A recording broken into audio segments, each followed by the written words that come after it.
ẹ̀yin tèmi ká se ká lẹ́kúlé dásìkò yìí according to the time ó ní fídíò kan tó ń circulate online káàkiri àwọn èèyàn ti ń ju fídíò àwọn ọmọ Ìgbò yẹn káàkiri wọ́n sọ báyìí wọ́n máa gbé Èkó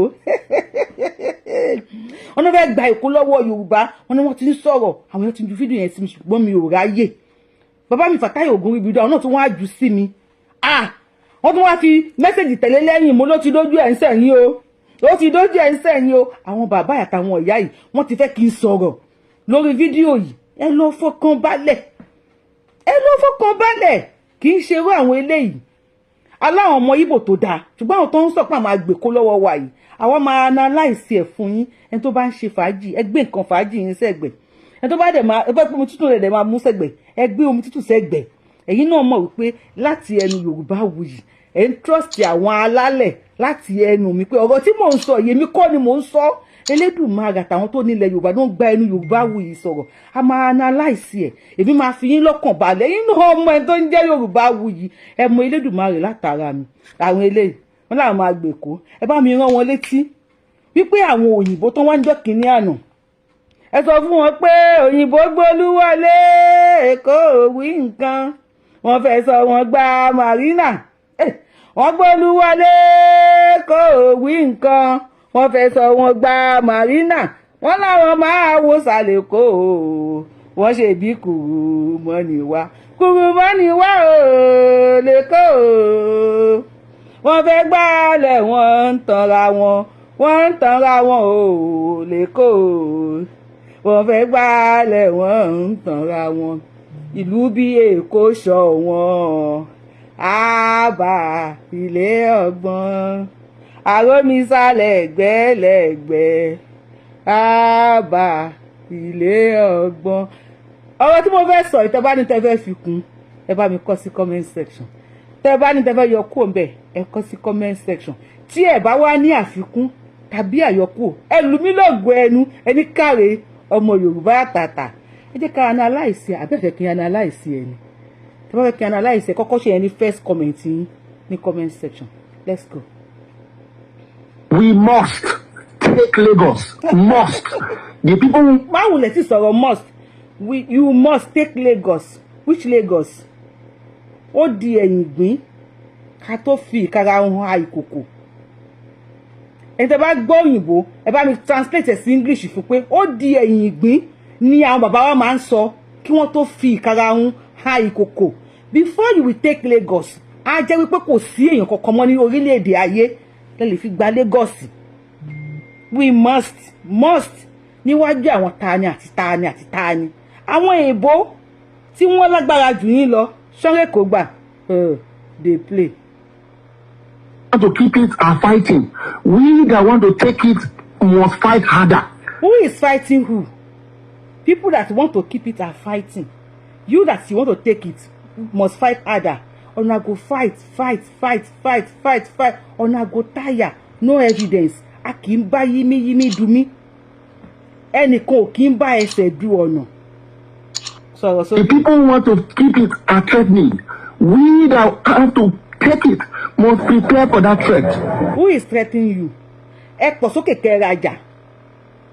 Tí ìbágbé wa ò bá wọ̀, ẹ lọ síbòmíì tán ti fẹ́ bùkátà yín. Bíbàgbé yín ò wọ̀ ó. Bíbàgbé yín ò wọ̀ ẹ lọ síbòmíràn. Níbi tí wọ́n ń fẹ́ bùkátà yín. There's no new thing they are going to do now in Lagos. We already know what they will do. Therefore, we must prepare in our large numbers to go to our polling units. You must encourage your parents that came out before. You must tell your friends that don't have PVC, come and help me protect my parents. We are going to vote so that you will live in Lagos, so that I will live in Lagos, so that we can protect ourselves. Because if we do not take Lagos. Má yàgbẹ́ sára. Má ní hypertension. Because the way you scream, ìgbẹ́ lè ha ẹ nídìí.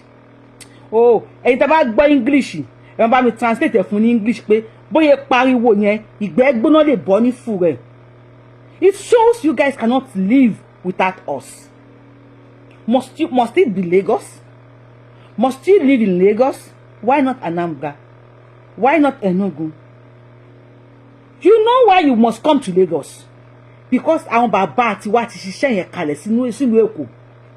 Kì kì í wá ṣe pé Èkó nìkan, gbogbo ilẹ̀ Yorùbá pátápátá ni wọ́n ti ṣẹ́ ẹ̀ kalẹ̀. Gbàgàdá náà máa ń pè. Ẹ máa wá ni. You must come to Lagos. You must come to Ondo. You must come to Oyo. You must come to Akure, Ìjẹ̀ṣà, wherever, Ọ̀ṣun State. Anywhere ńlẹ̀ Yorùbá, ọ̀rá tó wà ńbẹ̀ ni. Iṣẹ́ táwọn bàbá wa ti ṣe síbẹ̀ ni. Àwọn bàbá wa tí wọ́n lọ, iṣẹ́ tí wọ́n ti ṣe, kó tó di pé àwọn bàbá tó wá ń ṣe go slow nísìnyí. Èkó, ilẹ̀ Yorùbá generally, ó dàbí pé ó fẹ́ travel ni. Àwọn bàbá tí wọ́n wà yẹn, àwọn ni first flight, tá board. Àwọn bàbá tó wà nísìn, àwọn ni stop over. Káwọn àwọn aṣẹ́wọ́n yẹn ṣe yìí o. Ṣé wọ́n láwọn àti generation tó wọ́n wà nísìn, àwọn la máa pick láti ibẹ̀ tó máa fi máa lọ, tó máa fi dé destination wa. Ẹ gbọ́dọ̀ wá ni. Òǹfà yẹn máa fà yín wá ni. Táwọn bàbá wa ń ṣiṣẹ́ ilẹ̀ Yorùbá, tí wọ́n ń ṣiṣẹ́ àlùbáríkà, tí wọ́n ń ṣiṣẹ́ ìbùkún, tí wọ́n ń ṣiṣẹ́ ìgbéga, tí wọ́n ń ṣiṣẹ́ pé ilẹ̀ wa ilẹ̀ ọlọ́ràá ló gbọ́dọ̀ jẹ́. Bọ́lá àbá ti yín wà.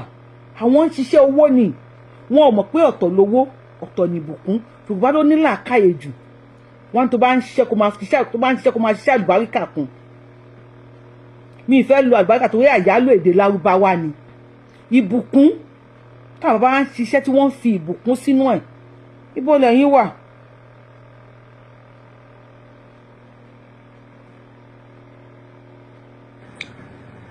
I do not know if you can still stay in Lagos. To stay in Lagos, you have to win Lagos. It is that straight. To remain there, we must win. To remain there, to do that your business, for your parents to go to that church, for you to stay in that estate, to enter that bus, that Marua, you must win. It has come to that. Tinubu has brought the country to precipice. The only way is to defeat them so we can lock them up and send them to jail. Àwọn wo lè máa lock up? Àwọn wo lè máa send to jail? Ọmọdé tó sọ pé tó ń bá dàgbà lọ́rọ̀ ẹ. Orí ẹyẹlé ló máa jẹ. Ẹ̀yin àgbàlagbà, kí ni wọ́n sọ pé ó máa ṣẹlẹ̀? Tó ṣe bí òwe o, ẹ̀yin àgbàlagbà. Ẹ lè bá mi parí ẹ̀ sí comment section. Ọmọ kékeré tó sọ pé tó ń bá dàgbà. Orí ẹyẹlé, òun ló máa jẹ. They play. Àwọn wo lè fẹ́ lock up? Níbo? Ṣó ṣẹlẹ̀ rí ni? Kò ṣẹlẹ̀ rí. Àwa lọmọ àpáta pààrà, arógun mátìdì, àwa nìkan la lóríkì ní gbogbo àgbáyé. Only way is to defeat them so we can put them in prison where they belong. They play. We must. It is not a matter of what you must fear is fear itself. That's we are the fear. Àwa gangan ní ẹ̀rù tó ń bà yín. Àwa ní ẹ̀rù tó ń bà gbogbo Áfíríkà. Àwa ní ẹ̀rù tó ń bà gbogbo àgbáyé. Àwa ní ògo adúláwọ̀ aláwọ̀ funfun ń bẹ̀rù. Wọ́n ní gbogbo ìlú tó bá lọ láyé pátá. Tó bá sọ pé káàárọ̀ ń bẹ̀ wọ́n o. Tó bá ní kò sí ọmọ Yorùbá ń bẹ̀. Wọ́n ní plane tó bá gbé ẹsọ̀ kalẹ̀ sílùú yẹn. Wọ́n ní plane yẹn ni kò bá padà kúrò nílùú yẹn. Àwa gangan ni wọ́n ń pè ní blessing. Àwa gangan ni ìbùkún. Àwa ni ẹ̀mí tí Nàìjíríà fi ń mí. Àwa ni ìkòkò tí wọ́n ń bu omi nínú ẹ̀. Gbogbo ìlú tómi bá pọ̀ sí, gbogbo bẹ̀ làlùbáríkà máa ń wà. Gbogbo ìlú tómi bá ń pọ̀ sí, gbogbo bẹ̀ pátá lèèyàn máa ń pọ̀ sí. Omi tó wà l'Ékòó, ó máa fà yín wá ni. Ó máa fà yín wá ni. Ó máa fà yín. Ọ̀ṣun já gbangba, Ọ̀ṣun já gbangba. Òkun lè téńté, òkun já gbangba. Òkun ò gbé kọ̀rọ̀ mọ́ o. Òkun já gbangba. Yorùbá ò gbé kọ̀rọ̀ mọ́ o. Àwa já gbangba. Ẹ máa wá ni. Ẹ̀rí wíwú omi òkun ní gbogbo. Ẹ máa wá gbogbo tó bá wà. Ẹ máa wá ní olúfàǹfà a máa fà yín wá ní tẹ́ ẹ̀ bá tí ìdélé ẹ wá ẹ̀ ní gbádùn. Dandan ni àwọn bàbá wa ti ṣiṣẹ́ yẹn. Ẹ lọ sọ fún mi iye ìlú tó ní òkun tó ní ọ̀sà tó tún wá ní àwọn odò kéékèèké àwọn omi òkun etílé ní gbogbo àgbáyé. Tell me A country that have Okun, about me son English yo, that have Osa. And that same country, we have Odo KKK, like rivers, streams, and kò ní sí tsunami. Ní ìlú yẹn, point a country in the whole world for me that have that kind of blessing. You see why they all want Yoruba land. Everybody wants Yoruba land. We are blessed. Here you have is what you should be afraid of. Because these people do not care whether you voted or not. They will attack you in your shop, in your house, or your street. To him, I will commit suicide. Despite I don't support ignorance, despite I don't support violence, anybody who are fair attacking, they are not typical Yoruba people. Yoruba people are known for peace.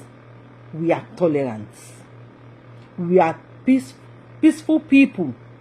Anywhere, tabawa, we are accommodating. We are friendly. Yoruba is number one. So, don't worry, pay me up ń wá láti ìlú yín. Ẹ wá ń fẹ́ àwọn ọmọ wa, ó di pé wọ́n ń bímọ fún yín. Wọ́n ń fẹ́ Fúlàní, wọ́n ń fẹ́ Hausa. Because of their friendly attitude. Ló jẹ́ kí mixture wà. Ẹ pé láyé àwọn bàbá Awólọ́wọ̀ àtàwọn tó kọ̀ọ̀kan tó ti lọ. Kò sí rádaràda báyìí. Kò sí àwọn tó ja hooligans báyìí. So, my dear, fọkàn ẹ balẹ̀. Ẹ kí n fa ilé ìsẹ́yìn ìdíẹ̀ tó lò máa lọ kú. Now, let's listen. Attacking your shop, in your house, or your street. I don't support that. To him, I will commit suicide. I will. If I'm someone from Yoruba land and someone comes to my city and I'm struggling, the person comes there, just within a space of 10 years, I will sell my father's land, my father's house to him, and then use 70% of it to do Owambe, and then use the other one to smoke, and then in 6 months I'm back to Manila. I will commit suicide. Kàkà kí n fẹ́ wò sílà máa fowó rajá. If you decide that instead of you to marry Wòsílà, wàá fi owó rajá. Tó bá di alẹ́ náà, o lè gbé ajá sórí bed. Tẹ́ bá ní òde ń ṣe nínú family yín, o lè mú ajá gẹ́gẹ́ bí ìyàwó ilé ẹ̀ kó lọ bẹ́ẹ̀ dáná olórogún. So nǹkan tó wù wọ́n ni wọ́n fowó ṣe. And if you decide pé o fẹ́ commit, o fẹ́ para ẹ fún suicide, you can para ẹ at any time. Because you taking Panadol or Fensic for another person's headache, I don't know how it concerns you. You said they sold their father's land. It's their father's land. They sold their mother's house. It's their mother's house, not yours. This is not yours. So if you decide, you can go ahead, please. Oúnjẹ wọn nílùú o, ìrẹsì wọn, gbogbo nǹkan ló wọ́n. So if you go, àwọn tó kù ọmọ wa manage tó kù. Go ahead, please. Just within a space of 10 years, I will sell my father's land, my father's house, because it has shown that I am useless. It has shown that I cannot have any good impact in this world. And that is what happens with the greater percentage of people that live in Lagos. I heard what someone said here. The truth is that most of all these people that drag Lagos are not even Lagosians. They don't even know where they are. They are like slaves. They are like slaves. Some of them, they don't even know their mother because of the nature of the cultural exhibition and phenomenon of Yoruba culture. They are promiscuous in nature, but they don't protect family lineage. So the person that they call father may not even be their father. Now you talk am. Now you talk am. Ipe àwọn èèyàn wa, àwọn ọkùnrin wa, wọ́n máa ń ṣe ṣìnà. Tẹ̀tà àwọn ọkùnrin tí ṣé pọ́nrán wọn ṣọ́ máa ń tìbọ̀ inú ihò ni. Yoruba prefer to marry 2, 3, 4, 5, 6, 7, 8 wives, 10 wives. Than, though we have sensible Igbos. In as much you guys are not reliable or sensible enough to differentiate rice from shaku, that you believe you can mix everything together, I think I have to help you do that. Men, nínú life wọn in nature wọ́n máa ń ṣe ṣìnà because mi fẹ́ sọ ní èèbó bí wọ́n ṣe sọ yẹn mi mọ̀ bóyá YouTube lè àbí wọ́n lè sọ pé kinní kan because anything tí a bá ti sọ nísìn ẹ máa ń gbé dání àwọn tó dẹ̀ fẹ́ kọ̀ tiẹ̀ they are prominent in marriage in nature it's normal because we will not allow our children láti máa lọ ṣàṣẹ́wó beer parlour kó máa bá wọn sùn lẹ́gbẹ̀ẹ́ ògiri and we will not sell our daughters. Our daughters are not for sale. That they want to go to marriage, they want to go into marriage. Then because the man have to work till he has bad head. And a man of 40, 45, 50 years will come and marry 25 years old. Because he has worked to pay the bride price. We are friendly. It shows more simplicity we have in us. We are simple in nature. We love each other. We love strangers. So, my dear, how far? Anytime with me, it is sweet. Ẹ bá mi download tap send. Ẹ lo promo code mi Abiola TTS. Tap send ní app tẹ̀lé send the owó láti anywhere tẹ́ bá wà sí Nigeria, and you will love it. Those of you that have been using it, ẹ ṣé mo dúpẹ́. Ẹ má gbàgbé láti lo promo code Abiola TTS ní first time tẹ́ bá fẹ́ send owó sí Nigeria, and moreover ẹ bá mi send sáwọn contact yín káwọn náà máa lò. You have used it, you have enjoyed it. It's fast and reliable. Let's go ahead. So they've been living in Lagos, and when you ask them where are you from, they will tell you Osun State. Where in Osun? An average person you see will tell you is from Ijebu. When was the last time you went to Ijebu? They can't remember. That is not the case of an Igbo person. So they've... Hey, stop there. It's an Ijebu man, not a Yoruba. Egba man, are they not Yoruba? People from Osun, Ondo, Ibadan, Abeokuta, Akure, Ogun State, name it. We are one. What you don't know about our lineage is that we have Oriki. A person from Ijebu can be bearing Omo Oyo Sekini kan, like I am now. I am Okwalake Majebi Oroyo. And I've seen many people bearing Okwalake from different states. Because I want Babawa, they do intermarriage. Woman fi omo foko láyé àtijọ́. We have warriors that when they go to the battle and won, when they come back, people from different villages will bring their daughters to them as acquisition. Àwa máa mú orí nílẹ̀ Yorùbá.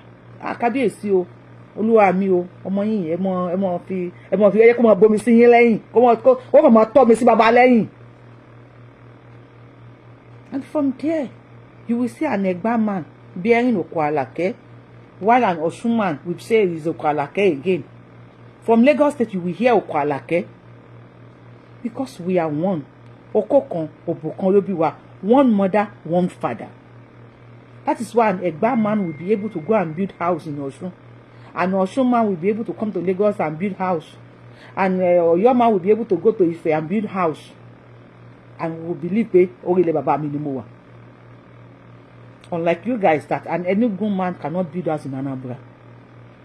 An Anambra man cannot go to Onitsha and build house. You see the difference in us. Sorry. For my good Igbo friends. Go ahead, please. I find it very hard to understand how these people build two lives. An average Igbo person builds two lives. One is in the east and one is wherever he's based. Because there's a saying in Igbo language that says, Ebony Bikona watching. Anywhere you see an Igbo man, he will be well established. At the same time, when you follow him to his village, you will know he's an Odogu. The name Odogu is not just a fanciful name. It's a name that stands for a man that really understands the nature of Igbo-ness in him. Ẹ̀yin lẹ ń build two life. Pé tí ọ̀dẹ̀ ò bá dùn, bí ìgbẹ́ òun nílùú máa ń rí. Tí ọ̀dẹ̀ tí ò bá dùn, bí ìgbẹ́ nílùú máa ń rí. Torí pé òpòwe ní Ìgbò mi ilẹ̀ gbọ́n kan tó ń sọ. Àwọn tó mìíràn wọ́n bá mi tú fún ẹ ní Yorùbá. Tílé bá san, bí ò san àwọ̀ làwọ̀. Before, when you are coming to Lagos, you will come with nylon bag or poly bag and one slippers, one shirt and one short sneaker, with bushy hair, looking tattered. They will drop you at Oju Elegba, Kemashomo, those spare parts, or you'll be signing like Kasara in the go-slow. Because your people believe you have to go to the promised land. Lagos is a promised land. Yoruba land is promised land. You have to come to our land before you succeed. When you come to Lagos, that is where you will see money to barb your hair. You will see change your slippers. Before you know it, you taking picture and your people don't go. You will generate money in Lagos because we are accommodative. We are blessed. We spread our blessing to everyone, each and every one of you. When you come to our land, then you can go to your land and build houses and become Odogu. That is just it. If we are not blessed, ilẹ̀ tó sàn fún wàrà àti fún oyin ní ilẹ̀ wa lẹ́ṣẹ̀ lè wá kẹ́ ẹ wá ṣoríire. Even if you are moving, if you marry a man or you marry a woman, or even if you have a girlfriend, and within that period of time, you detected that your business is not functioning, you will withdraw. Yes or no? Tẹ́ bá fẹ́ yàwó sàbí ẹ̀ ń fọkọ̀ kan àbí ẹ̀ ń gbẹ́ni kan rìn àbọ̀rẹ́ rẹ̀ a máa ń kíyèsára Yorùbá máa ń kíyèsára gan. Tó bá ń báyàn rìn tí àsìkò yẹn iṣẹ́ ẹ̀ ń fọ́ nǹkan kan ń ṣe ẹ́, you have to withdraw. But because when you come to our land, blessed land, tí wọ́n ti rú táwọn bàbá wa ti ṣe nǹkan oríṣiríṣi sí, wọ́n ti rúbọ oríṣiríṣi sí, you have to tap from the blessing. And dẹ̀ bínú o, àbá bínú ọmọ Yorùbá, bínú. Ẹ kàn fẹ́ ṣe pé tẹ́lẹ̀ bá ti pẹ́ lára ọṣẹ, ó máa ń lọ ṣẹ, kò sí wàhálà. Ẹ̀rù yín pẹ́ ń lè fẹ́ máa bọ́ alájọbí, they play. Knowing that whenever we are done doing all these things we are doing in the city, follow me, go back home. You will know where I'm coming from. So it's beyond their imagination that since the war ended in 1970, they were thinking that they will have an advantage over these people that were given 20 pounds, but growing exponentially. So their parents had this grudge, this beef against Igbos, and they fought not just themselves. They hired Britain, Russia, Egypt, and other countries, and yet they couldn't really decimate these people completely. So nobody is fighting the Igbos. No Yoruba is fighting the Igbos. We accommodate you guys. You come to our land, you speak our language. You marry our daughters. Our sons marry your daughters. Even though they go extra mile. Because before you will marry an Igbo girl, you have to pay. You have to work. But to us, our daughters are not for sale. So what else do you want us to do to you? Kala bewa ke ma towo bo. No, àbí ká yọjú wa fún yín kẹ́ I know you cannot be good enough fún ẹni tí ó bá nífẹ̀ẹ́. We have good Igbo people.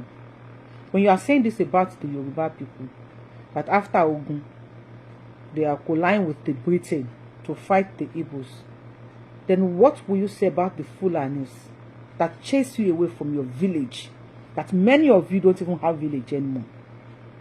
What will you say about them? Instead of us to collide together and fight the common enemy, you are there doing separation, talking ill about Yoruba people. Àsìkò yìí náà, àsìkò election ni. And the first thing tí àwọn olóṣèlú máa ṣe ni pé they go for division. I am not here to fight the Igbos because I know some of them are sensible and reliable, reasonable. Go ahead, please. They are upset that their fathers failed in establishing themselves. Now they are in their youthful age and they are seeing exactly the same pattern of life that their fathers failed is manifested. your fathers failed you guys. They failed you guys. For you to leave your land and come to another person's father's house before you can succeed, before you can survive, we are the oxygen that your fathers breathe before they pine. Many of them gave birth to their children, which are your fathers, on our land. They work there, they get many things from there, from our land, and they give birth to you guys. So your great grandfathers had been failures before your grandfathers, and they extend it to your fathers. Now you guys inherited the failure. You still insist wípé ọ̀run oṣù làpàrọ̀ máa ń kú sí, that you will still stay on our land. You are welcome. We know. Tó o bá tó owó, ọ̀tá á jẹ níbẹ̀, ọ̀rẹ́ á jẹ níbẹ̀. Nígbà tílẹ̀ bá dẹ̀, kò sẹ́ni tí ò ní wá. You are welcome on our land. You are Odogu, yet all your Odogu cannot even join hands together and build an airport in Igbo land. Even if the government is not doing anything for you guys and you claim you are Odogus, the Odogu, all your Odogu, you cannot do a round meeting and build airport. Or better still, maybe you will start digging your land kí ẹ lè bá rí òkun. Yes, maybe it's possible, I don't know. That is why you will know our fathers are not failures. Àwọn ni wọ́n omi wọ́n wo ilẹ̀ ni àti tó ń bọ̀ láyé tọ́lọ́run dá everybody sáyé. Ọlọ́run mọ̀ pé our fathers are special people. He created them níbi tí omi wà. Omi, your container cannot come to anywhere. If you work, do everything with Oyinbo, you have to pay us our own. Àpèsìn nìyẹn. Táwọn bàbá wa ń ṣiṣẹ́ àpèsìn sílẹ̀ Yorùbá.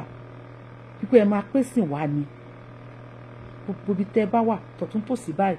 Eyẹlé fi ń kóre wọlé, ire olókun, ire ọlọ́sà, ire iwájú, ire ẹ̀yìn. Ẹ máa kó wá sílẹ̀ Yorùbá ni. Where were your fathers? Where were your fathers? Wọ́n wà tán sí mu palm wine káàkiri. Àbáyọ̀ wọ́n wà tán sí mu palm wine. Bọ́n táwọn bàbá ti wá ń ṣe iṣẹ́ sórí ilẹ̀ Yorùbá. Olúṣàlálá ẹ máa fọ̀rọ̀ wá ṣàlálá ni. Bẹ́ẹ̀ bá ti délé kó ẹ ní gbádùn. Olúṣàlálá ìgbọ̀dọ̀ máa fọ̀rọ̀ wá ṣàlálá ni. Bẹ́ẹ̀ bá ti délé Yorùbá ẹ ní lálàáfíà. Olúṣàlálá ẹ máa fọ̀rọ̀ wá ṣàlálá ni. Bẹ́ẹ̀ bá ti jẹpo kẹ́ ẹ jomi kẹ́ ẹ mumi kẹ́ ẹ jẹ ìyọ́lẹ̀ Yorùbá ẹ mọ̀ ní gbádùn ẹ mọ̀ ní ríṣe o. Lọ́kùnrin lóbìnrin òṣòlé ẹ mọ̀ bọ̀ nílẹ̀ Yorùbá, òyìnbó ẹ mọ̀ bọ̀, àjẹ́ ilé ẹ mọ̀ bọ̀, lákìrìbọ̀tọ̀ ẹ mọ̀ bọ̀, àtọkùnrin àtobìnrin, òyìnbó aláwọ̀ funfun àti ẹ̀yin tẹ́ ẹ dúdú àti ilẹ̀ Ìgbò àti ilẹ̀ Haúsá wípé ẹ mọ̀ bọ̀. Olúṣàlálá ni tó ń fi òǹfà fa gbogbo ore wá sílẹ̀ Yorùbá. Where were your fathers? Where? They were drinking palm wine. They play.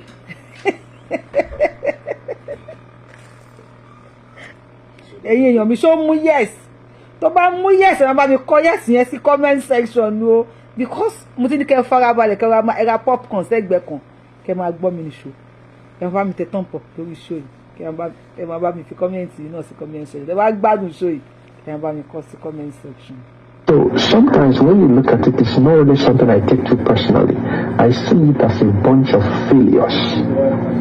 So that's why you will see someone that is living in gutter, living in areas in Lagos. Lagos is a cesspit. Lagos smells like an abattoir. But you still want to die in Lagos after the ogun abẹ́lé tí wọ́n jà, Biafra war. when your fathers, your great-great-grandfathers ran away. Many ran to Ghana, to Cameroon, to Senegal. Those of you that remains, let me say your fathers that remains in Nigeria, nobody want to accommodate you guys. Àwa Yorùbá la gbà yín tọwọ́ tẹsẹ̀. La fún yín ní 20 pounds. 20 pounds ta fún yín yẹn lẹ gádà jọ. Bàtà wọn ọmọ ẹ fẹ́ gbọ́tàn ni o. Ọ̀rọ̀ tẹ́tí ikún gbọ́ tó fi di kó má jẹ́ pé ẹ má padà gbọ́ nínú show yìí. Ìtàn lẹ fẹ́ gbọ́. Ó ti wá jẹ́ pé eyín tí apọ́n yín lẹ fẹ́ fi gé wa jẹ. We clothed you guys. We feed you guys after the war. We accommodated you. And we are still accommodating you. Rí bòmí ìdẹ̀yìn kókò fẹ́ bá yín ṣe. Fúlàní ò gbà yín. Haúsá ò gbà yín. Yorùbá nìkan ló gbà yín. Ló yẹ jẹ́ pé kò sí ibi tẹ́ máa dé nílẹ̀ Yorùbá tí wọn ò ní rí Ìgbò ńbẹ̀. After ogun la gbà yín sọ́dọ̀. Nígbà tí mi nínú yín tí ò rí pátá wọ̀. After ogun la gbà yín sọ́dọ̀.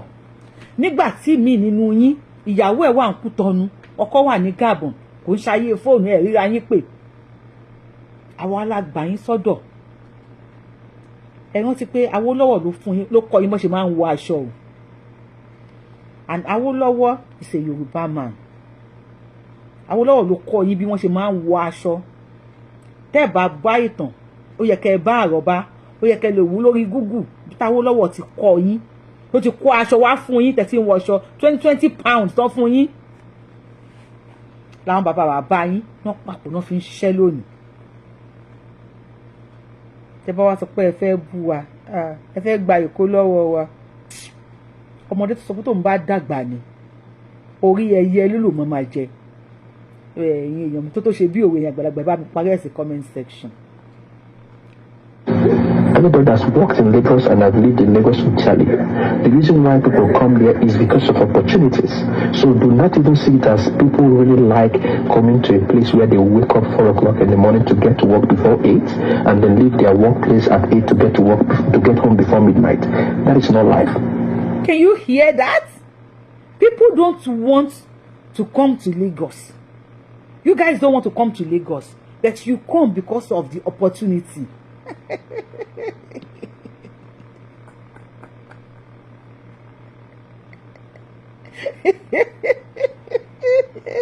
You come because of the opportunity. Bó ṣe máa rí nìyẹn. Bó ṣe máa rí nìyẹn. Kò sí bẹ́ẹ̀ ṣe lè bínú wa tó. You cannot breathe without us. Ṣé mọ̀ pé ṣúgà wọn ò bí dá. Kó jókòó. Kí èrà kó wá lóhun kẹ́yìn sí wọn ò bí èrà náà dá. Bí tí ṣúgà bá jókòó sí báyìí nígbà èrà ti máa ń wá. Ẹ máa tọ̀ wá wá ni. Ẹ ṣáà máa tọ̀ wá wá ni. Because of the opportunity. If your fathers are not failures, táwọn bàbá yóò bá jẹ́ failures according to what you said. Torí mi ò like máa rán yàn sílé. Ṣùgbọ́n táwọn bá ti yọ ọmọ pàǹpàǹ lágí, a máa fi sọ̀kò sáwọn tó bì. If your fathers are not failures, why tí wọ́n create opportunities yẹn sílùú tiwọn? You said Lagos is smelling. Òórùn yẹn náà ìbá máa gbọ́. Òórùn bọ̀ọ̀lì lèèrà máa gbọ́ tó máa fi wá. Òórùn tó ń rùn Lagos yẹn náà ẹ máa tọ̀ òórùn yẹn wá ní anywhere tó bá ẹ máa until you get to where that òórùn is. Bóyá òórùn yẹn làwọn bàbá fi ṣoògùn sẹ́kọ̀ọ́. Bóyá òórùn yẹn làwọn bàbá náà fi kọ̀ǹkan mẹ́kọ̀ọ́. Wọ́n ti kan àkànwọ̀. Wọ́n ti gbà mọ́bẹ̀ ẹ fẹ́ kéku ẹ lè lọ bò mí. Why? If your fathers are not failures, why can't they stay in their village and put the opportunity there? An average life of someone living in Lagos State is actually 47 years old. So if you are in Lagos and you are 47 years old, you're already an ancestor because you should have died. That's how bad that city is. But then people glorify it because there is no other option in Nigeria. That is why you will see someone that is. How old is Tinubu? An average man living in Lagos is 47 years. Ìgbéraga òṣì náà ni. Wọ́n fi rọ́ṣẹ́ pè fún yín ni. A ò di ní Tinubu. Àwọn ọmọ jẹ́sẹ̀ tìyá Tinubu ṣì wà láyé lẹ́kọ̀ọ́ tí wọ́n sì ń ṣe fàájì. People come to Lagos because there's no other opportunity, there's no other ways, there's no other means in Nigeria than Lagos. Then why táwọn bàbá tí yín tí wọ́n create ìlú yín kó rí bẹ́ẹ̀? You must come. Na by dandan by túláàsì. Ní rojú ráyè ṣe ti yín. Ìlú yín yẹn ní rojú ráyè tún ṣe. Ilẹ̀ Yorùbá lẹ máa kọ́lé sí wọn bí yín kú. Ní rojú ráyè ṣe ilé yín. Ẹ máa wá sílẹ̀ Yorùbá ni. Ibẹ̀ ni opportunity wà. Ibẹ̀ lóríire wà. Ibẹ̀ ni bùkún. Àlùbáríkà àlàáfíà ibẹ̀ ló wà. Tó bẹ́ẹ̀ ẹ máa wá ni. Ní wá kẹta ló bí yín. The timeline dropping their OT or PAMPay account, but then standing on a mandate of a man that is utterly useless. So when you see these things, don't really feel so sad. Feel sorry for them. Feel sorry. Because in every aspect of human index development, you cannot match whatever that is going on in the south to what is going on in the southwest, excluding Lagos, because Lagos has that preference. Do you know the reason they don't want to build their Papa road? For the last 10 years, they've been working on that Papa road. They know why. Do you know the demurrage if you send your container to Nigeria today? Do you know the demurrage you're going to be paying in that Papa? Because by the time the trailer that will take your container out of wharf will get there, we're paying demurrage of 50,000 per day. So they are making money for the people that feel they own Lagos. So they are not going to make things work. My last point. The reason why Nigeria will never work and for you to have a system where there will be equality is because they know once there's a level playing ground, Igbo people will be at the top. Why didn't you just try your best? I don't like what I ate. I don't like what I ate. If you don't like Lagos, you don't like us. Why it's here? Try. Maybe you should contribute money. Sell all those your containers and buy OHUN. Bish, you can just buy OHUN, or maybe you will buy Atlantic Ocean and put it in your IBO. You can do that. Just make sure you put water pots on your land. If you don't like us, just hate us. That is justice. Why parabolating? Even though I don't support all this Ologibuku government that refuse to build a Papa Port Road, because everybody will call on Yoruba non gbé. Instead of us to panupo and tell all this government that what they are doing is not good, you are taking Tinubu as the old Yoruba. If you are buying rice for 1,000 naira in Nigeria of today, are the Yoruba buying it lesser? How much are they buying it? Like Kotifori Gbale. Dáwó pọ̀ kẹ́ lọ ra òkun sílùú yín. Ìfẹ́ rojọ́. Nigeria experienced exponential economic growth was when you had the Igbos in the civil service. And that was the reason they were upset. And that was the reason Shagari said that if they can't find another white person, they will rather find an expatriate, someone they will pay, but they will never allow those people to come. Nígbà tí àwọn bàbá ti wá, tí wọ́n tún ìlú ṣe, bó làwọn bàbá ti yín wà. Yet, you still come to our land to beg. We feed you, we shelter you. Àtọ́gùn lè yín kú òun. You are selling spare parts, àwọn ẹlẹ́ta spare parts lójú ẹlẹ́gba, kẹ́tọ́ máa ta spare parts, àwọn òun ta spare parts. Kẹ́tọ́ máa ta irin, àwọn òun ló ń ta irin. Tógùn ṣí yín kú òun. Ara tó ń ṣe Yorùbá nìyẹn. We are too accommodative. Imagine. At the moment an Igbo person comes to power, an average Igbo person is a Republican. And that's why people say that, Igbos will prefer to pay or bring in an outsider instead of bringing their own brother, because an average Igbo person will want someone that can do the job, regardless of if you're an Igbo person or not. It is only Igbo people that do like that. They want job to be done. every other person, including Yorubas. I worked in Lagos for 10 years, and I can tell you this categorically. They will bring their brother. They know that this brother is lazy. They will keep the person in the office to be constituting nuisance. An Igbo person will sack you the next day. Even if you're my brother from the village, if you're not performing as you should, I will sack you the next day. But they will not do that because they want someone to be doing babale, babami, morning, afternoon, night, constituting nuisance. And we have professors. But have you not heard about the professors we have in Yoruba land? We have many professors. Have you not heard about that? Oh, we are the best. We are the best. You cannot have a farm where there are crops, where there are trees, and you don't expect some grasses. Kò possible kí oko wà, kẹ́ gbin gbàdo, kẹ́ gbin ọkà, kẹ́ gbin gbá, kẹ́ gbin àwo, kí àwọn igi wà ńbẹ̀. Kó má wá sí koríko kéékèèké ńbẹ̀. It's not possible. Àwọn koríko ti wà nìyẹn. And we cannot kill them. We don't. Àwa kì í pààyàn. A kì í para ata. Dépò tá máa pa ọmọ ìyá ara wa. We don't kill strangers. Not to talk of killing our families. We believe there's second chance in everything. If you see a man that employs his brother that don't know anything, constituting nuisance. Oh, you want that brother to neglect him so he can go to highway and become a highway robber? Eh? You that people will give you house, a room. Baba Rashida will give you a room. You will come there with your nylon bag or poly bag. Before you know it, Chukwudi will join Chukwuma.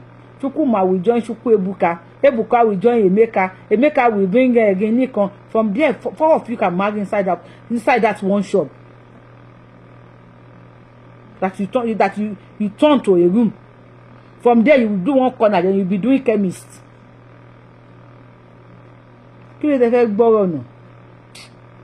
Sorry. I'm not saying that this is every one of them, because I've worked with wonderful, I have friends that are Yoruba extraction, but I can tell you that the majority of them, when you say majority, then you can do the math, probably. Maybe there's no figure because we don't even know how many we are in Nigeria. That's why they claim that Igbos are minority when Igbos are not. You can say that our landmass is small, but in terms of population, we are not minority. That is why I clap for you. Because you just said the truth now. They say you are minority. Then in the clinic of land, you have land, big land. Why don't you stay in your land? Why are you coming to other people's land? Oloju kokoro. Oloju kokoro. Oloju komuolo. Go and stay in your land and stop disturbing us in our land.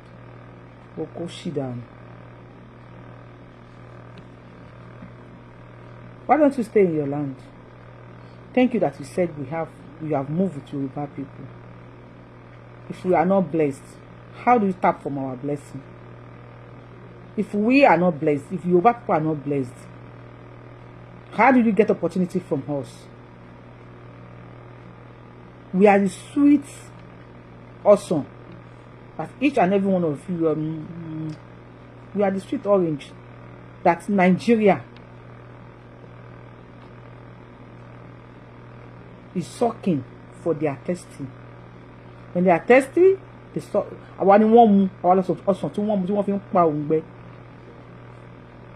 Imagine what we are saying. Things have happened to prove this. The last election proved it. If you have a decent, free and fair election in Lagos State, and Igbo people support one person, the person will win with a landslide margin. They know this thing, so they are afraid. All these things, 1 minute, okay. All these things you are seeing is just their manifestation of the fear they have in them, that if you allow these people to keep growing at this rate, that they will wake up one day and they will chase them down to Chad. Because if you give Igbo people more 10 years in Lagos, I can tell you categorically, the Yorubas will become minority and they will turn to complete beggars. They will be beggars littered all over Lagos. You will chase us to church. How will you do that? How? During Sanwo-Olu election, ẹ̀rí nǹkan táwọn bá wa gbé bọ́ta ní ẹ̀rọ olúgbòhùn wọn ò bí yín kù ẹ̀rí bàǹtẹ̀ ẹ̀rọ àwọn ìdẹ́jọ́ ẹ pé wọ́n jáde tán ẹ̀rọ àwọn onífìlà funfun ẹ pé wọ́n bọ́ta wọn ò bí yín re. We have what it takes. Ó kàn yẹ pé àwọn àgbàgbà tán wà nísìn bẹ́ẹ̀ tí mo ti sọ fún yín pé stop over la ní plane wa ti gbé òun làwọn bàbá wó lọ́wọ́ àti wà ní stop over ẹ̀rà àwọn bàbá Tinubu and láìpẹ́ láì jìnnà plane tún máa gbé ẹ̀rà àti wà nìyẹn stop over làwọn tó wà nísìn. How can you chase us to charge? Ẹ ti rí ogun tó ta ló bá jẹ́ Yorùbá jagun tó mú ìnìrìn di Fúlàní tó lé yín kúrò nílùú yín wọ́n ti bá Yorùbá jagun tipẹ́tipẹ́ wọn ò win. Àwọn British tán so Nàìjíríà pọ̀ wọ́n wọlé Yorùbá wọ́n jẹ́ tán ni. Go and hear many histories, many stories about all this Britico. They fear Yorùbá like hell. The world is fearing Yoruba. We don't fight quickly. Maybe you man ṣe nìyẹn. Yorùbá ìlú máa jà. Wọ́n fẹ́ bẹ ẹ̀jà báyìí. Mama sọ fẹ́ pé last year, 2 years ago, and you will not be able to deny it. Because I will be patient for you. I will be patient with you to the extent that màá make sure pé mo jẹ́ kó tẹ́rẹ̀ ẹ lọ́rùn. Mo máa bẹ̀rẹ̀ sí ní jùlẹ̀ fún ẹ. Wàá wò bó ti ya wèrè. That is who you are. We are accommodative. We are patient. We are friendly. We are full of joy, full of life. As a man, she and be like the party because we are beautiful people. And this will be the people that call themselves. Also, can you consent? Categorically, the Yorubas will become minority and they will turn to complete beggars. They will be beggars littered all over Lagos. And this will be the people that call themselves the owner of Lagos. Kàkà kí gbajúmọ̀ kó jọ̀pọ̀ lọ ẹni tó máa ṣe nọ́mọ̀ fún òní gbà á gbé nọ́mọ̀ yẹn wá ni bó bá kú díẹ̀ tó bá kú díẹ̀ kọ́ mú olóore jìn sí kòtò mọ̀nàmọ́ná àṣìṣe ìmọ́lẹ̀ fọ́mọ olúwa ogun ayé kan kò lè rí wa mú ìjì ayé kan kò ní jà kankan wá àná ń ká sí ẹni ṣèkà tọwọ́ àwọn bàbá bá tẹ olúgbòhùn olúwa lolùṣọ́àgùn tán wá Yorùbá àwa ò mọ̀ kankan lẹ́yìn Ọlọ́run Bíbélì mi ni mo gbójúlé Àlùkùránì ní mo fẹ́yìn tì ṣùgbọ́n kí ní àwọn bàbá wa tó mì yóróyóró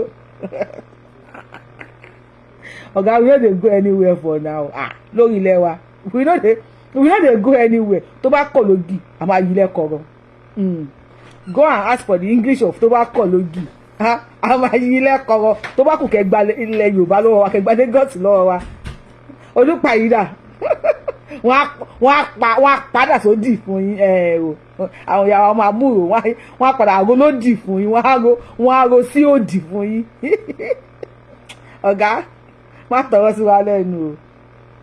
I'm not saying you don't have wonderful Yorubas. I'm saying that the minions, the twats that are on social media making noise and saying that they are standing on mandate and supporting all forms of abuse, intimidation, harassment, killing that is going on in Lagos State, these people don't even matter in the grand scheme of things.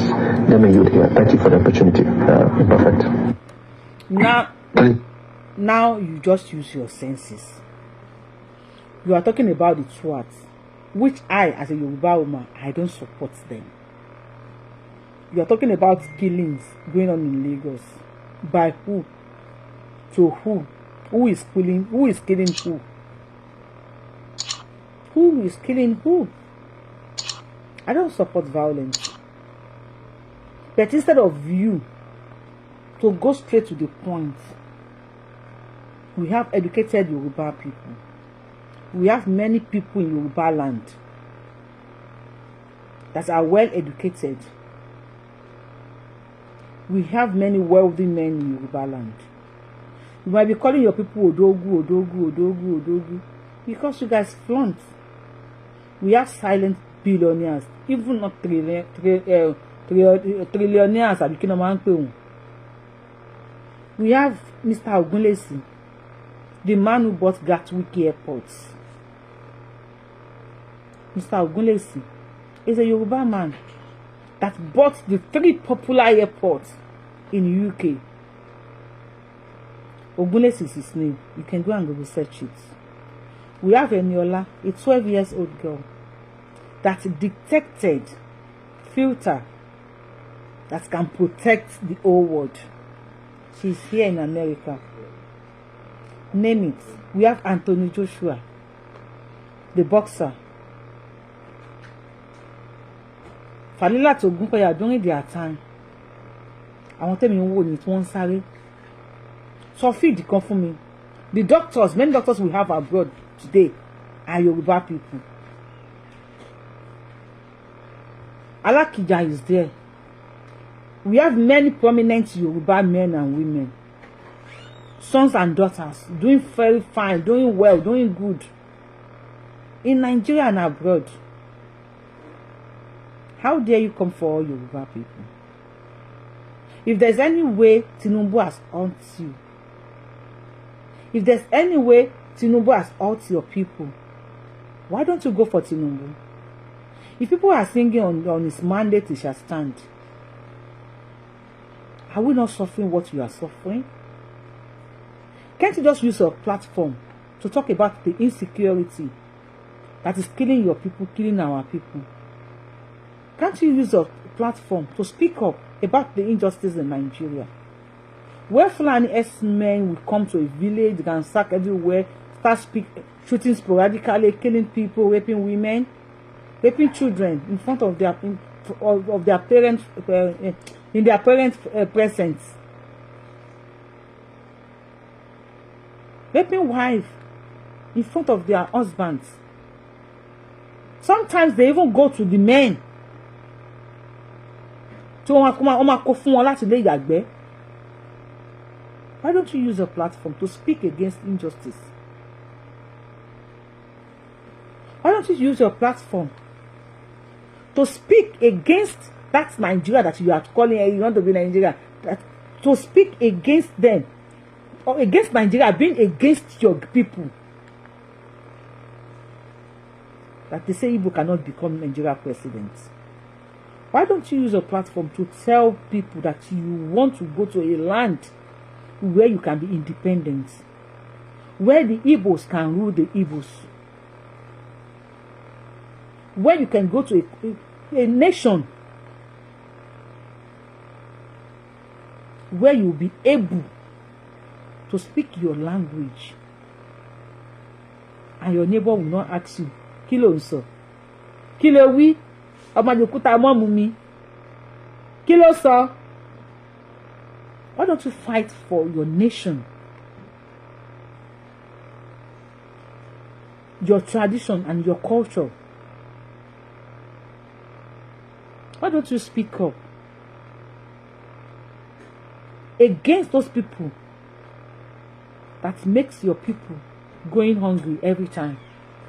There's hunger in the land. Your people cannot farm any longer. You guys are now gushing to Yoruba land. Eko. When 2 million of you come to Lagos, hardly. We always see motors, vehicles, luxurious buses coming to Lagos in thousands, or let me say in 100 minimum. But when they are going back, none of you are going back again. When 1,000 of you come to Lagos, hardly will 3 go back. Alaraka. Use your platforms to speak. Hey, Baba, me send the voice and see me. She must speak about you guys. She must sọ níwọ̀nba. Ara nǹkan tí mo sọ fún yín ni pé we all should work together to save Yoruba land. Ọ̀tá tí Yorùbá ní pọ̀, a ní ọ̀tá nílé, a ní ọ̀tá lóde. The Igbos want our land. After Lagos, they will still ask for Oshun. After Oshun, they will ask for Ekiti. After Ekiti, they will ask for àwọn ìlú wo ló tún kù. Èkó, they will ask for Ọ̀yọ́. After Lagos, they will ask for Ọ̀ṣun. After Ọ̀ṣun, they will ask for Ekiti. After Ekiti, they will ask for Ọ̀yọ́. After Ọ̀yọ́, they will ask for Ondo. Lẹ́yìn Ondo, máa bèrè Kogi, máa bèrè Kwara. They will ask for everything because olè ni wọ́n, olójú kòkòrò ni wọ́n, ojú wọn wà lórí ilẹ̀ wa. The same way applies to the Fulani people. They all want our land, our ancestral land, our arable lands, our fertile lands, our precious land, our blessed land. They don't want us, but they want what we have. The same thing appears to the Britiko. The foreigners, they want our gold. They want our tin, our coal, our diamond, our oil. They want everything about us. And they don't want us. That is why you see this man saying, the Yoruba will be minority. Someone for better in my power.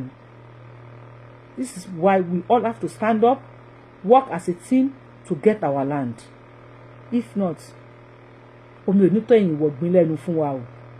Ṣùgbọ́n gẹ́gẹ́ bí mo ṣe sọ, ó di ẹ̀yìn ìgbín ká tó fi ìkara ń ha ìkòkò. Tó bá dọ̀la, ó máa pọ̀la ni. Tó bá tún dọ̀la, ó máa kọ̀la ni. Tó bá tún dọ̀la, ó tún máa kọ̀la ni. Tó pé ẹnu báyìí ni ẹsẹ̀ máa fi ń pa ìpòrọ̀ ojú ọ̀nà. Kò sí nǹkan tí wọ́n fẹ́ ṣe. Àlá tí ò lè ṣẹ ni wọ́n ńlá. Àlá ẹyọ kan tó máa lá lórí ilẹ̀ wa, ó ní pé kán sùn, kán lálàá pé àwọn ń tọ̀ lẹ́gbẹ̀ẹ́ títì. Tó máa fi jí, kán ti tọ̀ sórí bẹ́ẹ̀dì wọn. That is the only àlá that can share. But me and you have to work towards it. Tá bá ń ṣe yá àlá o, ká máa ṣe yá àyásẹ̀ sí. These people are not joking with us. Ọlọ́run kan dá Yorùbá ní ìran tó dáa ni. We are strong people. Àwọn tó sọ pé àwa ni ògo adúláwọ̀, àwa ni ògo adúláwọ̀. Ó dàbẹ̀ ni pé wọ́n rí sọ. These people are just joking. Wọ́n ń ṣeré ni. Ẹ lọ fọkàn yín balẹ̀. Ó yá, ẹ sọ pé kùdùsì fún mi. Ẹ ní kùdùsì fún Yorùbáwùyí. Ẹ ní ṣe kùdùsì fún mi. Ẹ ṣe kùdùsì fún mi. Ẹ lọ fọkàn yín balẹ̀ yìí yá yìí. Kò sí nǹkan tó máa ṣẹlẹ̀. Kò sí nǹkan tó máa ṣẹlẹ̀. Wọ́n ń ṣeré ni. Àwàdà ni wọ́n ń ṣe. Àwọn eléyìí tó bá dọ̀la, ó máa kọ̀la ni. Kò ń ṣerú tiwọn. Ẹnì kò kí máa ń bá yímí dùn mí. Ẹnì kò kí ń bá tẹlẹsẹ̀ dojú ọ̀nà. Ilé wa tó ń bá wa dùn yẹn, wọ́n ń ṣàwàdà ni. Àyà máa jẹ wọ́n máa yé ni. A máa pa wọ́n pọ̀ jẹ. Ṣé mo pé wọ́n sọ pé tí tó bá dojú ẹ̀, owó tí ò tó ni pé àgbà náà ò ní wọ owó ẹ̀. Tó bá tó owó tí àgbà náà bá wá, wàá ná owó yẹn. Wàá tún wá ná àgbà náà tó wà nú ẹ̀. Wàá tún wá tó náà máa jẹ tó bá tún yóyóyóyó kò ní lọ o. Á wà bẹ̀ wàá tún wá ná àgbà náà yẹn mọ́ owó. That is what ilẹ̀ Yorùbá is. Gbogbo àwọn tó ń wá yẹn àgbà náà ni wọ́n, a máa ná wọn mọ́wó ni. A máa ná wọn mọ́wó ni. Ẹ jẹ́ ká parapọ̀ ká ṣe ohun àlẹyọ̀ kan. Ká mọ̀ pé a fẹ́ gba orílẹ̀-èdè wa. Láti máa lè sọ èdè wa. Kí Ìjẹ̀bú sọ pé ọmọ Ògùn ni wọ́, Ògùn state ni wọ́, ẹ̀yin kan ní Yorùbá, ẹ̀yin kan ní Káàárọ̀ Àjíire, ẹ̀yin kan mo ṣà ń gbà ọ̀rọ̀ oríṣiríṣi. Àwọn kan ní Odùduwà. Odùduwà wá láti Mẹ́kà. No, ẹ mọ̀ àwọn kan láti pé èèyàn kí n máa lo ọpọlọ pẹ̀lú ẹ̀. Wọ́n Odùduwà wá láti Mẹ́kà. Ó kẹta ló translate èdè Mẹ́kà fún àwọn bàbá wa tó bá nílé Ifẹ̀. How long ni Odùduwà fi gbé nílé Ifẹ̀ tó fi ń ṣe tó ń fi gbọ́ tiẹ̀? Imagine they say Odùduwà came from Mecca. Ìgbà yẹn wọ́n kò sí pé bí wọ́n fi máa gbé fóònù wípé ó yá jẹ́ ká text ẹ o, ká máa kà á fún ẹ o. Odùduwà wá sí láti Mecca ló wá bá wọn kan lè Ifẹ̀ ló wá di bàbá wa àbí ìran Mecca láti wá. Imagine ta ló kọ́ Odùduwà bóyá máa ń wọ ìró àti bùbá àbí ṣòkòtò àtẹ̀wù. Ìbọ̀lá gbọ́dọ̀ jọ́jọ́ tí ń kọ Kùránì kalẹ̀ ṣé wọ́n kọ ìtàn Odùduwà síbẹ̀ wípé ọmọ àwọn kan ó sọnù o, ó wá fẹsẹ̀ rìn lọ sí Ilé Ifẹ̀ o. Irọ́ ni, propaganda ni, manipulation ni. they just want to manipulate our history so wọ́n lè kó wa ní papá mọ́ra. Wo ọmọ ìyá mi igi tí ò bá ní èso lórí ayé ò kì í sọ̀kò sí tó pé yóò bá ní èso lórí gbogbo wọn ṣe ń sọ òkò fún wa wọ́n ṣàfihàn sọ pé àwọn káyọ̀ èso yẹn wo igi tọ́lọ́run bá ti lọ ni tí àwọn irúmọlẹ̀ ti lọ ni nílẹ̀ Yorùbá no matter iye èso tí wọ́n lè ká lórí ẹ̀ kò lè tán. See you on my next show. If you are coming across this page for the first time, I am the one and only Akalolu of Yoruba land. Adáwọn ilẹ̀ Yorùbá wọn jọmọ lọ. Iye olóyè tí òpè méjì Abẹ́ní ọmọ òṣè pààrọ̀ ẹ tó máa pààrọ̀ tí wọ́n máa déwájú federal government tó máa sign ẹ̀ ó máa déwájú Ẹlẹ́dùmarè. That is to say ó lè kú bí 99 times sí o tó bá padà wá sáyé o kó wá di mẹ́túsẹ́lá o ṣé tí bá mi tán tó ń pọ̀ lórí show yìí ṣé ti follow mi ṣé ti tẹ notification bell ní kalẹ̀ sí all ẹ subscribe to YouTube channel ẹ follow mi lórí gbogbo àwọn page mi kẹ́kẹ́ ní Yorùbáwùyí náà wà ń bẹ̀ mo ní kẹ́ follow mi ń bẹ̀ àwọn kọ̀ọ̀kan wà bẹ̀ tí mo máa ń jù síbẹ̀ tí ò sí lórí Yorùbáwùyí kí ló dé tẹ̀ ń ṣe báyìí ààyìn mo wíire àbí mi ò wíire ṣé clear. See you on my next show. I love you. Ṣọ́kọ̀ yín ti balẹ̀. Thank you. Bye bye o.